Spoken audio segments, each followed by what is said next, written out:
दोस्तों, मैं कुसुम। स्वागत है आपका कुसुम रसोई में। आज हम बनाएंगे आधे लीटर दूध से 2 फ्लेवर की आइसक्रीम जो क्रीमी रिच होगी, बिल्कुल मार्केट की जैसी।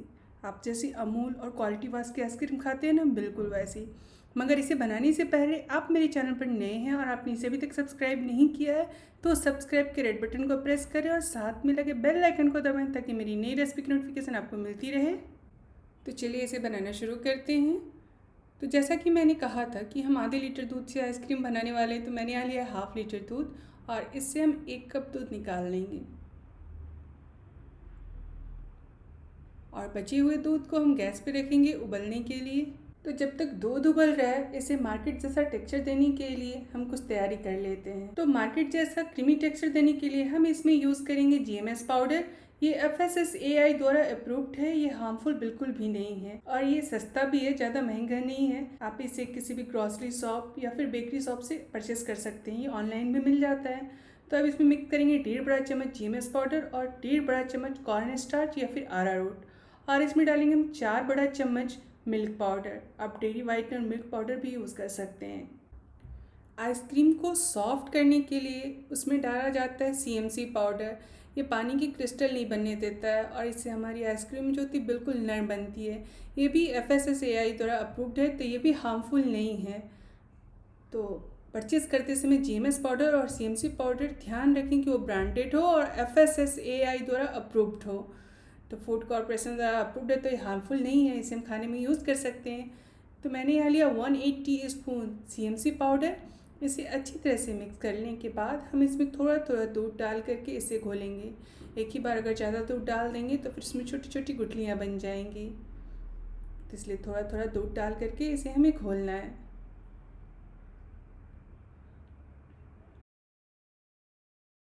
तो देखिए ये मिश्रण अच्छी तरह से घुल चुका है,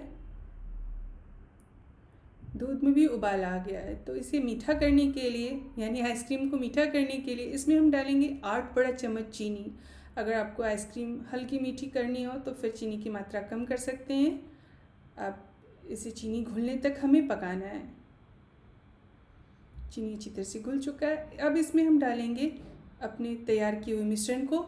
तो उसे डायरेक्ट नहीं डालना है, एक हाथ से मिश्रण को डालें और एक हाथ से इसे चलाएं, नहीं तो मिश्रण तली में लग जाएगी। और गैस की फ्लेम को स्लो रखें।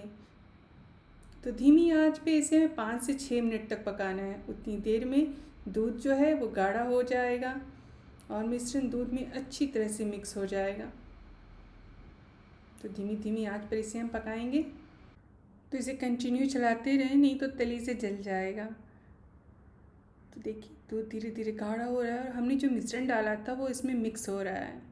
दूध गाढ़ा हो चुका है। अब हम गैस को ऑफ कर देंगे और इसे चलाते हुए हमें ठंडा करना है, क्योंकि अगर हम इसे ऐसे ही छोड़ देंगे तो इसके ऊपर एक पतली सी लेयर जम जाएगी मलाई की तरह। हमें इसका टेक्सचर वैसा नहीं करना है, इसलिए इसे चलाते हुए ठंडा करें। अगर आप चाहें तो आप इसे एक बड़े पतीले में पानी के अंदर रख दें ताकि ये जल्दी ठंडा हो जाए, मगर चलाते उस वक्त भी रहना है।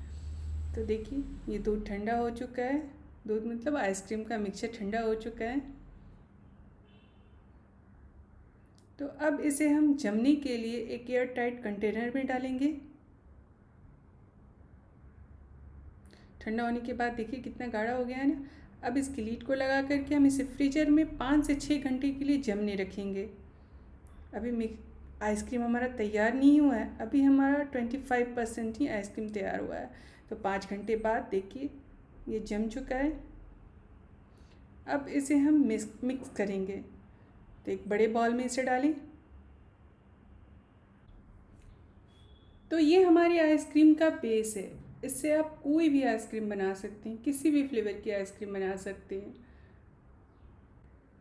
इसका वॉल्यूम इंक्रीज़ करने के लिए और इसमें हवा भरने के लिए हमें इसे विस्क करना होगा। तो आप ये हैंड बीटर भी यूज़ कर सकते हैं, इससे टाइम थोड़ा ज़्यादा लगेगा। आप इसे मिक्सी जार में भी बीट कर सकते हैं, मगर वो इतना फ्लफी नहीं होता है। तो मैं यहाँ यूज़ कर रही हूँ ये इलेक्ट्रिक बीटर, इससे थोड़ा जल्दी हो जाता है। तो इसे स्टार्टिंग में हम 1 पर चलाएंगे, यानी स्लोली स्लोली हम इसकी स्पीड को बढ़ाएंगे। इसे अच्छी तरह से मिक्स करना है हमें, घुमा घुमा करके एक ही साइड में। तो देखिए धीरे धीरे इसका वॉल्यूम जो है वो इंक्रीज़ हो रहा है। मैं थोड़ा थोड़ा बढ़ा कर दिखा रही हूँ, नहीं तो फिर आप कहेंगे कि मैंने इसमें एक्स्ट्रा मिला तो नहीं दिया। इसे और क्रीमी टेक्सचर देने के लिए इसमें हम मिक्स करेंगे क्रीम। तो मैंने यहाँ लिया है आधा कप घर की ताज़ी मलाई। आप इसकी जगह पे फ्रेश क्रीम भी यूज़ कर सकते हैं। मलाई जो है वो ताज़ी होनी चाहिए, एक दिन पुरानी या फिर खट्टी नहीं, नहीं तो फिर आइसक्रीम का टेस्ट जो है वो ख़राब हो जाएगा। अब इसे हम फिर से विस्क करेंगे। मलाई जो है फ्रिज में भी रखी हुई नहीं होनी चाहिए, नहीं तो वो उसकी गुठलियाँ बन जाएंगी, फिर विस्क करते समय वो टूटेंगी नहीं। तो इसलिए मलाई यूज़ करें तो फ्रिज में ना हो, वो बाहर हो नॉर्मल टेम्परेचर में। तो देखिए इसका वॉल्यूम जो है धीरे धीरे इंक्रीज़ हो रहा है और ये बॉल जो है पूरा भर चुका है। आपको याद होगा कि जब स्टार्टिंग में हमने इसे विस्क करना शुरू किया था तो बेस कितना था, मतलब आइसक्रीम का जो हमने बेस लिया था वो कितना था। अब इसे कवर करके हम फ्रिज में रखेंगे 2 से 3 घंटे के लिए, ताकि ये थोड़ा सेट हो जाए। उसके बाद अब इसे हम फिर से विस्क करेंगे। तो देखिए अभी ये हल्का जमा है। अब इसे विस्क करने के लिए हम एक बड़ा बॉल लेंगे, क्योंकि इसमें विस्क करने पर वो बाहर आ जाएगा, इसलिए।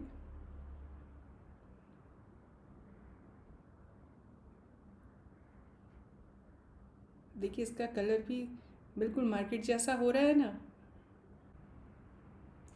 इसमें हम डालेंगे 1 छोटा चम्मच वनीला एसेंस। इससे आइसक्रीम का फ्लेवर वनीला फ्लेवर होगा। अब इसे फिर से विस्क करें और स्लोली स्लोली पहले 1 पे स्टार्ट करें, फिर धीरे धीरे इसकी स्पीड को हमें बढ़ाना है और इसे एक ही डायरेक्शन में घुमाना भी है, नहीं तो इसमें फिर हवा अच्छी तरह से नहीं भरेगा। तो देखिए ये अच्छी तरह से विस्क हो चुका है। इसका इंडिकेशन ये है कि उस पर इस तरह से लाइन बन रहा है। अब इसमें हम एक चीज़ और मिलाएंगे जिससे कि हमारा आइसक्रीम और भी अच्छा टेस्टी बनेगा। तो मैं इसमें डाल रही हूँ 1/2 कप यानी आधा कप कंडेंस मिल्क। ये ऑप्शनल है, मगर डालने से इसका टेस्ट बहुत ही अच्छा हो जाता है। अब इसे फिर से विस्क करें। तो बस इसे मिलने तक हमें विस्क करना है, क्योंकि इससे जितना फ्लफ़ी होना था ये हो चुका है। इसका वॉल्यूम भी अच्छा खासा इंक्रीज हो गया है। तो इसे मिक्स करने के बाद अब बारी है इसे जमाने की। तो मैंने यहाँ लिया है 1.8 लीटर का बॉक्स। तो देखिए जैसा कि मैंने कहा था कि आधे लीटर दूध से हम 1.5 लीटर से ज़्यादा आइसक्रीम बनाएंगे।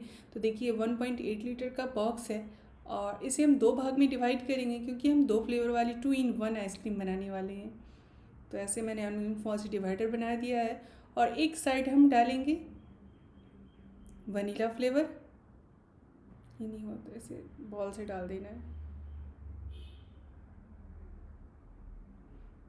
एल्युमिनियम फॉयल जो है वो हल्का है तो साइड हिल रहा है, तो हाथ से इस तरह से दबा करके तब उसमें भरें।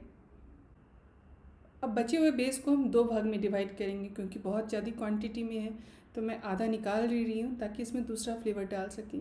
और आधे फ्लेवर में हम मिक्स करेंगे स्ट्रॉबेरी फ्लेवर।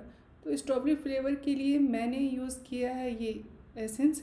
इसमें कलर भी है और फ्लेवर भी है। आप इसकी जगह पे हर्शीज़ का या कोई भी स्ट्रॉबेरी सिरप यूज़ कर सकते हैं, या फिर फ्रेश स्ट्रॉबेरी को क्रश करके और उसे भी यूज़ कर सकते हैं।